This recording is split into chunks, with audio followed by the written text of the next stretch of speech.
የተከበራችሁ የመሃል ሚዲያ አድማጭ ተመልካቾቻችን እንደምን አላችሁ? ዛሬ ዘንላችሁ የቀረብነው ዝግጅት የዘወትሩን የፖለቲካ ትንታኔዎችን ወደ ሌላ ታሪክ እንዲሁም ስነ ልቦናዊ ከፍታ የሚያሸጋግር ነው። የዛሬው ትንታኔያችን በኢትዮጵያ የፖለቲካ ወታደራዊ እንዲሁም የደህንነት ታሪክ ውስጥ ለ51 ዓመታት ሙሉ እንደነቀርሳ ተጣብቆ ሀገርን ሲያደማ የኖረን አንድ ጥልቅ ስውር እንዲሁም ዘግናኝ እውነትን በዝርዝር እንፈትሻለን። ይህ እውነት ህወሓት የተባለውን ስብስብ ከጽንሱ ጀምሮ ለኢትዮጵያ ህዝብ እየቆመ ሳይሆን የኤርትራውን ሻዕቢያ የጀርባ አጥንት የክፉ ቀን ደራሽ እንዲሁም ታማኝ ምሽግ ሆኖ የተፈጠረ መሆኑን በማያሻማ ማስረጃ የሚያጋልጥ ነው። ይህን አሳዛኝ የክህደት ታሪክ በአሁኑ ሰዓትም በከፍተኛ የኢትዮጵያ ጦር አመራርነት ሀገራቸውን እያገለገሉ ከሚገኙት አንድ ጀግና ጀነራል የግል ማስታወሻ ላይ በተገኙ አስደንጋጭ እውነታዎች ላይ ተመስርተን አዘጋጅተነዋል። ይህን የታሪክ ማህደርን ከወቅታዊ የጂኦፖለቲካዊ እንዲሁም የደህንነት ሁነቶች ጋር እያሰናሰልን እያንዳንዷን የሴራ ድርን በጥልቀት እንፈትሻለን። በትኩረት አብራችሁን ትቆዩ ዘንድ በታላቅ አክብሮት ጋብዛለሁ።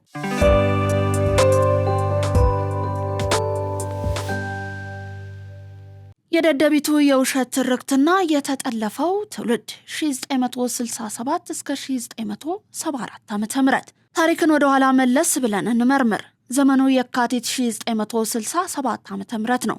ህወሓት በወቅቱ ተጋድሎ ሓርነት ህዝብ ትግራይ እየተባለ የሚጠራው ቡድኑ ወደ ደደቢት በረሃ ሲወርድ ለዓለም ያቀረበው ሰበብ ነበረ። ይኸውም የደርግ መንግስት አምባገነን እንዲሁም ፋሽስት ስርዓት ነው። በመሆኑም ይህን ስርዓት በትጥቅ ትግል አስወግዳለሁ የሚል ነገር ግን ውድ አድማጮች እዚህ ላይ አንድ ትልቅ የታሪክ ቅራኔ አለ።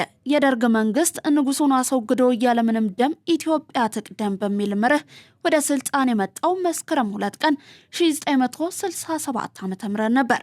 ህወሓት ጫካ ሲገባ የደርግ መንግስት ገና የ5 ወር እድሜ ብቻ የነበረው ጀማሪ አስተዳደር ነበር። በኢትዮጵያ ታሪክ ነጭ ሽብርን በቀይ ሽብር የተባለው ወጣቶች በመንገድ ላይ የቀሩበት እንዲሁም እርስ በርስ የመጨፋጨፍ እልቂት በይፋ የተጀመረው ደግሞ በ1968 ዓ.ም በኋላ መሆኑ ሀቅ ነው። ታዲያ ህወሓት ገና በ5 ወሩ የደርግን ፋሽስትነት እንዲሁም ጨፍጫፊነት እንዴት ሊያውቅ ቻለ? መልሱ ያለው ከስውር አጀንዳው ጀርባ ነው። የቡድኑ እውነተኛ ማኒፌስቶ ትግራይን ከኢትዮጵያ በመገንጠል ሀገር መፍጠር ሲሆን እግረ መንገዱንም በወቅቱ የ13 ዓመት የትጥቅ ትግል ልምድ ለነበረው ኤርትራ ለማስገንጠል ለሚታገለው የሻዕቢያ ቡድን አጋር መሆን ነበር። ማዕከላዊውን ስልጣን ካልተቆጣጠሩ ኢትዮጵያ አታስፈልገንም የሚል መርዝ የተጸነሰውም በዚህ ወቅት ነበር። ዛሬ ህወሓትን እየመሩ ያሉ እንዲሁም በኢትዮጵያ ሀብት ተምረው እስከ ጀነራልነት ማዕረግ እየደረሱ አብዛኞቹ የፖለቲካ እንዲሁም የጦር ልሂቃን በግማሽ ወይንም ሙሉ በሙሉ ቤተሰቦቻቸው ከኤርትራ የተወለዱ መሆናቸው የአጋጣሚ ጉዳይ አይደለም። ሀገሪቱን ለመሩት ለአቶ መለስ ዜናዊ አስረስ እንዲሁም ለኤርትራዊ የዕድሜ ልክ መሪ ኢሳያስ አፈወርቂ ያላቸው የስጋ ዝምድና ይህንን ታላቅ የትውልድ ጠለፋ ፍንትው አድርጎ ያሳየናል። ወደ 1974 ዓ.ም ስንጓዝ ደግሞ ክህደቱ ወደ አስፈሪ የደም ግብርነት ይቀይራል። ደርግ ኤርትራን ለመደምሰስ ትግራይን መዳሰስ በሚል መሪ ቃል የከፈተው እጅግ ግዙፍ የሆነው የቀይ ኮከብ ዘመቻ ሻዕቢያን ከምድረ ገጽ ሊያጠፋው ጫፍ ደርሶ ነበር። በዚህ የጭንቅ ሰዓት ሻዕቢያ መተንፈሻ ሲያጣ ለክፉ ቀን ተጠባባቂ አድርጎት ላዘጋጀው ህወሓት ጥሪን አደረገ። ህወሓትም ያለ አንዳች ማቅማማት በብርጌድ የተደራጁ ከ10 ሺህ በላይ የትግራይ ወጣቶችን ወደ ኤርትራ በማዝመት በሳል በረሃዎች ላይ በከንቱ አረገፋቸው። ሻዕቢያንም ከእርግጠኛ ጥፋት ታደገው። በ10 ሺዎች የሚቆጠሩ የትግራይ ወጣቶች ህይወት እየተከፈለው ለሻዕቢያ ህልውና መቀጠል እንጂ ለኢትዮጵያ አልነበረም። ዛሬም በህወሓት ያሉ የአይን ምስክሮች እንደሚያረጋግጡት ይህ ጦርነት ተዳክሞ የነበረው ሻዕቢያ ዳግም እንዲያንሰራራ ትልቁን የህይወት መሰረትን የጣለ ነው።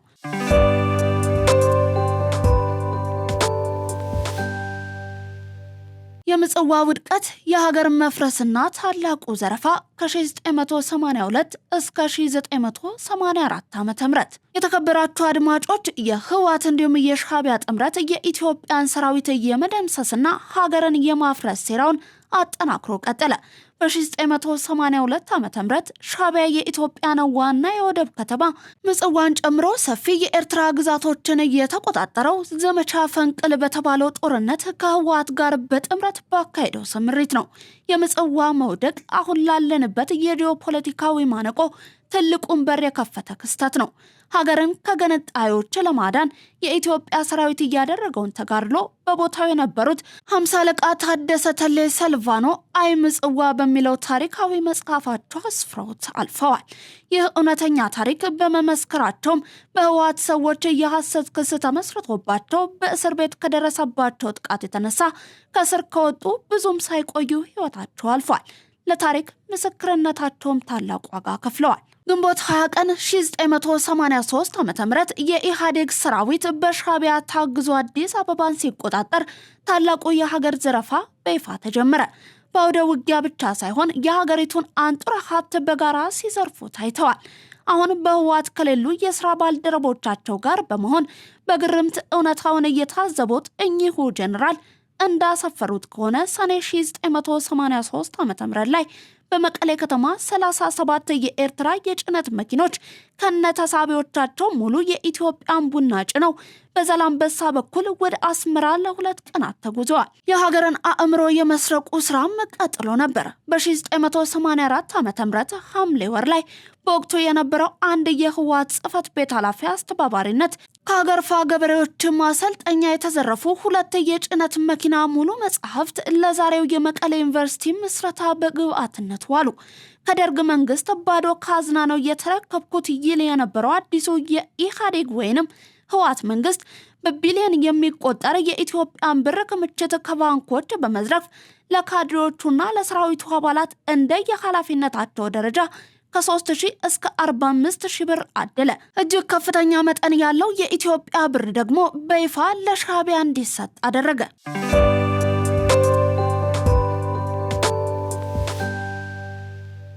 የሃኒሽ ደሴቶች ጀብድ፣ የትጥቅ ዝውውር እንዲሁም የአይደሩ ፍጅት ከ1987 እስከ 1990 ዓ.ም የህወሓት የሻዕቢያ ምሽግነት በዚህ ብቻ አላበቃም። በ1987 ዓ.ም በየመንና በኤርትራ መካከል በቀይ ባህር ላይ በሚገኙት የሃኒሽ ደሴቶች ይገባኛል ውዝግብ ጦርነት ሲነሳ ህወሓት ታጣቂዎቹን ከሰራዊቱ በማዋጣት ከሻዕቢያ ጎን በማሰለፍ የመንን አስወጋ።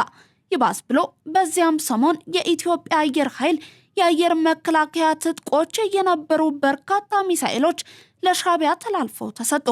በርካታ የኤርትራ ተዋጊ ጀት አብራሪዎች እንዲሁም የግራውድ ቴክኒሻኖችም በእኛው ሀገር የኢትዮጵያ አየር ኃይል ሙሉ ወጪ እንዲሰለጥኑ ተደረገ። ኢትዮጵያ ሀብቶቿን እንዲሁም ዕውቀቷን አፍሳ ያሰለጠነቻቸው እነዚህ ኃይሎች መቼ እንዲሁም የት ጥቅም ላይ ዋሉ? መልሱ ልብን ይሰብራል። ግንቦት 4 ቀን 1990 ዓ.ም ሻዕቢያ የኢትዮጵያን ድንበር ጥሶ ባድመን ወረረ። አሁን አስገራሚው ክደት ይመጣል። በእኛው አየር ኃይል ወጪ የሰለጠኑት እነዚሁ የኤርትራ አብራሪዎች በህወሓት አጋዥነት የመቀሌውን የአይደር ትምህርት ቤት ህፃናትን ቦምብ አዝንበው ጨፈጨፉ። ይህ ክስተት ልክ እንደ ሐውዜኑ ጭፍጨፋ ሁሉ ህወሓት ህዝብን ለማስቆጣትና ለጦርነት ለማሰለፍ ሆን ብሎ የተጠቀመበት የረጅም ጊዜ ሴራ አካል መሆኑን የታሪክ ተመራማሪዎች ይመሰክራሉ። የኢትዮጵያውያን ስነ ልቦና ላይ ለፈጠረው አስደንጋጭ ክስተት ይህ ዋነኛ መንስኤ ነበር።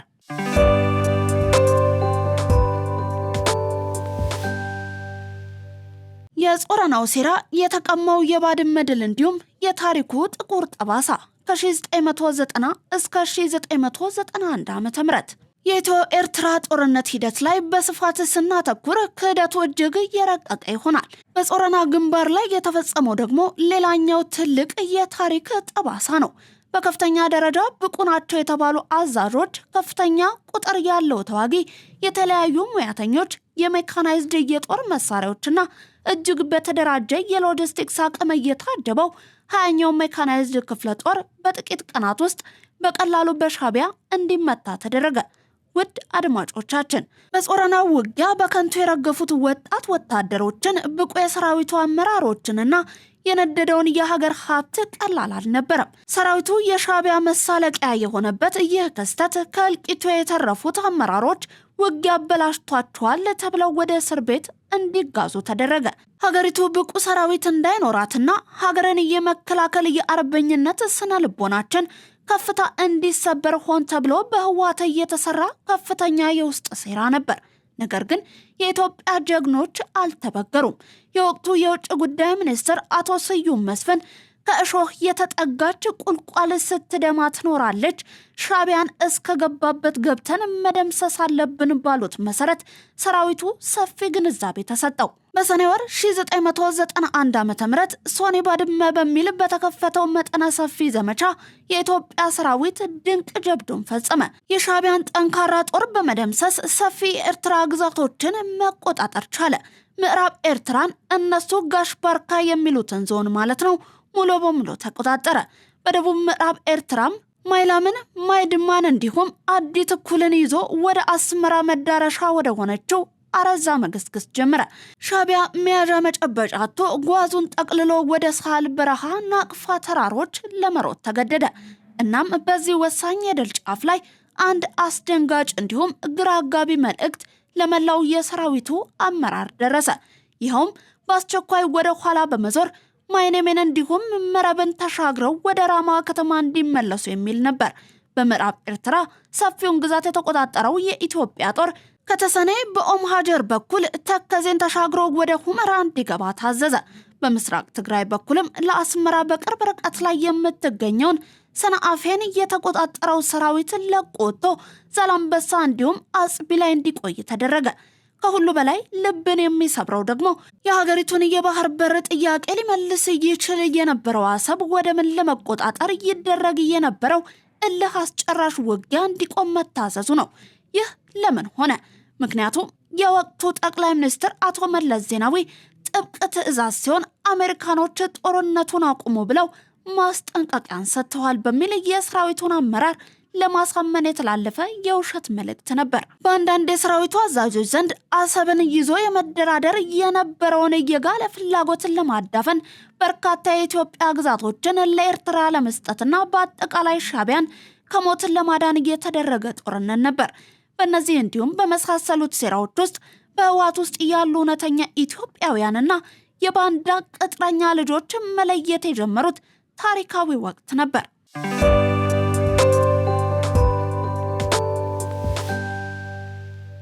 ሰሜን እዝ ክህደት እንዲሁም የዛሬው እውነት ከ2013 ዓ.ም እስከ አሁኑ ወቅታዊ ኩነት የታሪክ ጎማ ተሽከርክሮ ጥቅምት 24 2013 ዓ.ም ላይ ደረስን። ይህንን ምሽት ማናችንም አንረሳውም። ከኤርትራ ሊመጣ የሚችልን ስጋት እንከላከላለን በሚል 85 በመቶ የሚሆነው የሀገሪቱ ሰራዊት አብዛኛው የሜካናይዝድ የጦር መሳሪያና ሎጂስቲክስ ትግራይ ውስጥ እንዲከማች ተደርጎ ነበር። ነገር ግን ያ በድንበር ላይ ሀገርን ሲያስከብር የቆየ ጀግና ሰራዊት በህወሓት ታጣቂዎች እስከተመታበትና ትጥቁን እስከተቀማበት ጊዜ ድረስ ታሪካዊ ጠላቶቻችን ባንዳዎችን ቀጥረው እንዲመቱት ተደረገ። ይህ 85 በመቶ የሚሆነው ሰራዊት ከጥቅም ውጪ የማድረግ ድርጊት ህወሓት እውነተኛ ጸረ ኢትዮጵያዊነቱን እንዲሁም የሻዕቢያን አዳኝነት ቁልጭ አድርጎ ያሳየበት ነበር። ኢትዮጵያ ሰራዊት የላትም በማለት ለአጋሮቹ ያወጀው ህወሓት ለማንኛውም የውጭ ጠላት ሀገሪቱን አሳልፎ የመስጠትና ሀገሪቱ በቅርቡ ትፈርሳለች ብሎ በደስታ በአደባባይ የገለጸበት ክስተትም ነበር። አንዳንድ የህወሓት አፈቀላጤዎችም በኔ ዕድሜ ኢትዮጵያ ስትፈርስ ቆሜ ማየት ድለኛና ደስተኛ ነኝ በማለት ጽንፈኛ ጥላቻቸውን በታሪክ መዝገብ ላይ አስፍረዋል።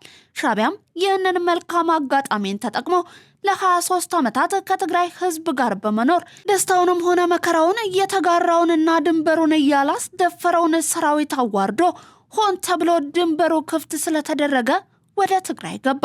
ለዘመናት በኢትዮጵያ ህዝብ ላይ የተቋጠረውን እንዲሁም የተያዘውን ቂም በትግራይ ህዝብ ላይ ተወጣ። የሀገር ሀብትን ዘረፈ፣ የቻለውን አወደመ፣ የሀገሪቱን የሜካናይዝድ መሳሪያዎችን ዘረፈና ከምንም በላይ በሰው ልጆች ላይ አሰቃቂ ግፍን በመፈጸም የዜጎችን ኢትዮጵያዊ ስነ ልቦናን ለማድቀቅ እንዲሁም ለማዋረድ ተጠቀመበት። ይህ ሁሉ ሲደረግ ግን ከህወሓት እውቅና ውጪ ነው ብሎ ማሰብ ፍጹም የዋህነት ነው። ምክንያቱም ጠላትን ወደ ሀገር ያስገባው ሰራዊቱን ያዋረደው ራሱ ህወሓት ነውና። የዛሬው የሻዕቢያ የህወሓትና የሌሎች ጸረ ኢትዮጵያ ኃይሎች ጥምረት ከጥንት ጀምሮ የነበረውን የህወሓትን ለሻዕቢያ አጋርነትና የክፉ ቀን ደራሽነትን በግልጽ ያሳየናል። በአሁኑ ሰዓትም እነዚህ ስውር አጀንዳዎች ተቀርፈዋል ወይ ብለን ብንጠይቅ መልሱ የለም ነው። ዛሬም ባንዳዎች በአደባባይ እየወጡ ኤርትራ በኢትዮጵያ ከተጠቃች ከኤርትራ ጎን እንሰለፋለን በማለት ይደነፋሉ። የሀገራችን ህልውና የሆነውንና ኢትዮጵያ ያነሳችውን የባህር በር ጥያቄ ኤርትራውያን ለነጻነታቸው ዋጋ ከፍለው ያረጋገጡትን ሉዓላዊነትን መጋፋት ነው በማለት የሻዕቢያን ቃል በቃል ያስተጋባሉ። አልፎ ተርፎም ሰራዊቱ ወደ ኤርትራ ከዘመተ በኋላ እናጠቃለን፣ ኢትዮጵያ ኤርትራን ለመውረር ሰራዊቷን አስጠግታለች እያሉ ዘመናዊ ባንዳነታቸውን እንዲሁም ጸረ ኢትዮጵያዊነታቸውን በኩራት እየገለጹ ይገኛሉ።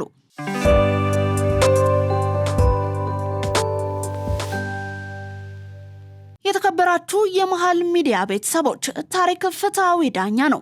ለ27 ዓመታት ማዕከላዊ ስልጣኑን የተቆጣጠረው ይህ ቡድን ሀገርን ለማዳከም ህዝብን በዘር ለመከፋፈልና የሀገሪቱን አንጡራ ሀብት በገፍ በመዝረፍ የቡድኑን ኢኮኖሚያዊ አቅምን ለማጎልበት እየተጠቀመበት መሆኑን ዛሬ ቁልጭ ብሎ ታይቷል። አሁንም ድረስ እየቀጠለው ዋነኛ ፍላጎታቸው ከቻሉ ኢትዮጵያን ማፍረስና በፍርስራሿም ላይ ያቺኑ ታላቂቱን ትግራይን መመስረት ነው። ነገር ግን የኢትዮጵያ ህዝብ እንዲሁም ጀግናው ሰራዊቷ ከነዚህ ሁሉ የክህደት ማዕበሎች ከዘረፋዎችና ከሴራዎች በላይ ጸንቶ ቆሟል። ትናንትን በዝርዝር የምንመረምረው የቆሰልንበትን አውቀን የነገዋን ጠንካራ እንዲሁም እየተዋደች ኢትዮጵያን ለመገንባት እንጂ በቁጭት አዙሪት ውስጥ ለመቅረት አይደለም። ከዚህ ጥልቅ የታሪክ ማህደር እንዲሁም ከጀግናው ጀነራል ማስታወሻ የምንማረው ትልቁ ቁም ነገር የሀገራችንን ውስጣዊ ደዌ ለይተን ማወቅን፣ ከውጭ ጠላቶቻችን ይልቅ የውስጥ ባንዳዎች የሚያደርሱት ጥፋት የከፋ መሆኑንና ምንጊዜም ቢሆን ለሀገራችን ሉዓላዊነት በንቃት መቆም እንዳለብን ነው። የተከበራችሁ የመሃል ሚዲያ አድማጭ ተመልካቾቻችን፣ ይህንን ለደቂቃዎች ያህል የዘለቀውን ጥልቅ ታሪካዊ እንዲሁም የጂኦፖለቲካዊ ዶክመንታሪ ትንታኔን አዘጋጅተን ስናቀርብ የታሪክ ትምህርት ለትውልድ እንዲተላለፍና አሁን ያለንበትን ወቅታዊ የፖለቲካ ፈተና እንድንገነዘብ ይረዳል ብለን በማመን ነው።